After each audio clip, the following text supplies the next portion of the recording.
Bullion dealer says, drop your weapons. Unexpected reaction. I visited my local coin shop yesterday, and my silver dealer told me that the phrase, drop your weapon, has the opposite reaction today.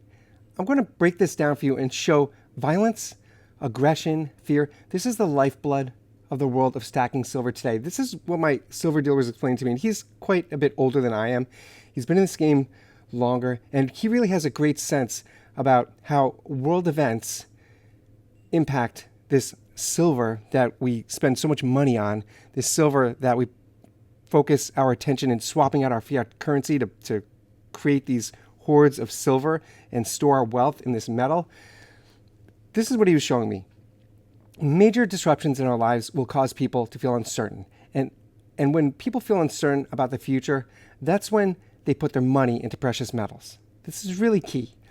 Even an attempt at a ceasefire can result in uncertainty. And that's what we're experiencing today. We're witnessing this absolutely right now today.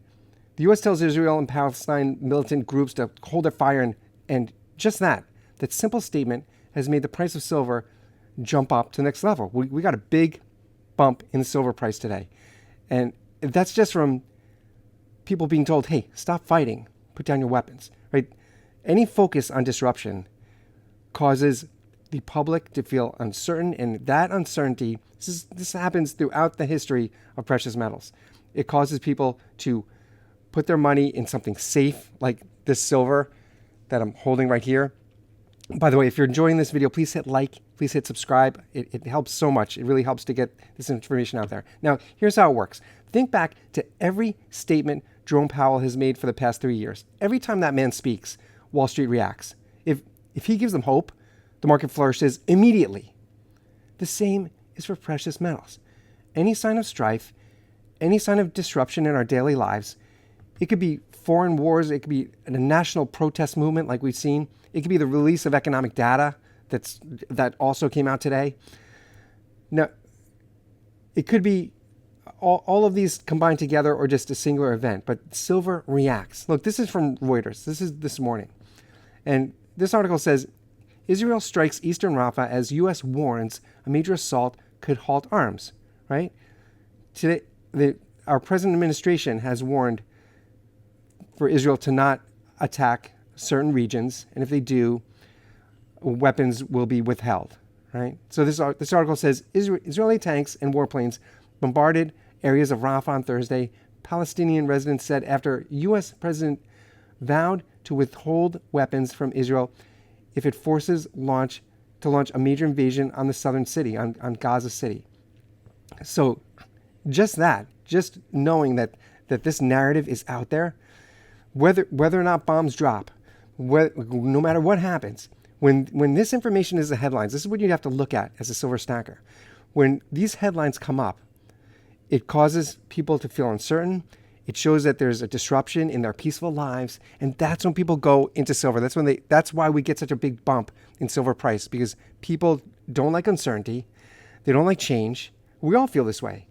We all feel this way. We want safety, and silver and gold, if you could afford it at this moment. Most people cannot. I certainly cannot.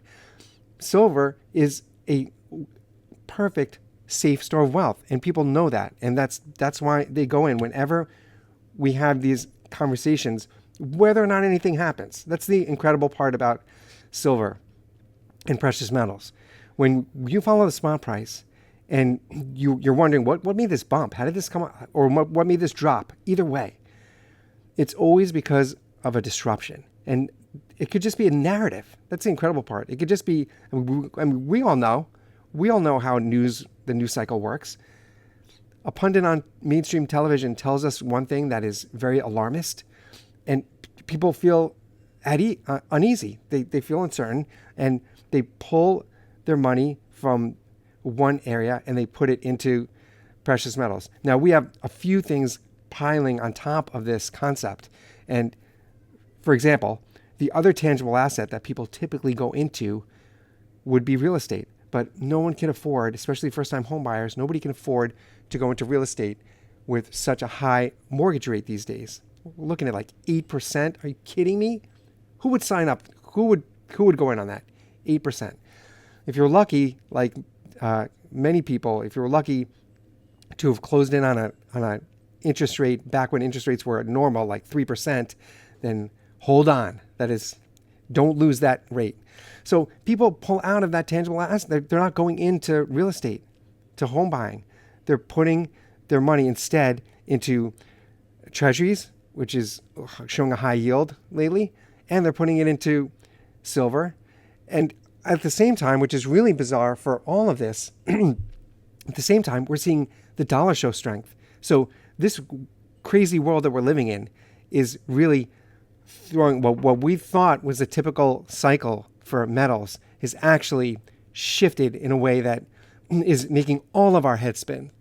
But for for this concept of looking at uncertainty, absolutely following narratives and following reports that come out, like this economic data that came out this morning, that's where you see the spot price change in silver.